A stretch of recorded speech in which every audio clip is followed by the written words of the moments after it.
Eto na yung live actual reaction ko sa full performance ni CJ Opiasa sa Miss Grand International 2024.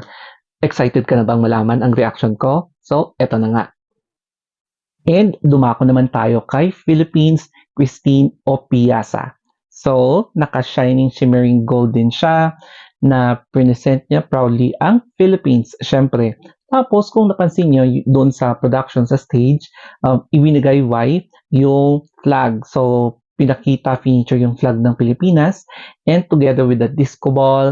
So, ang ganda talaga ng pagkakagawa. Tapos yung Philippines nasa kisame, nasa ceiling portion ng stage. Tapos, ganun ka-organized tsaka ka-systematic yung programming system doon sa Miss Grand International's production. Simulan muna natin etong stage. Parang ang napansin ko is disco ball or disco themed yung kanilang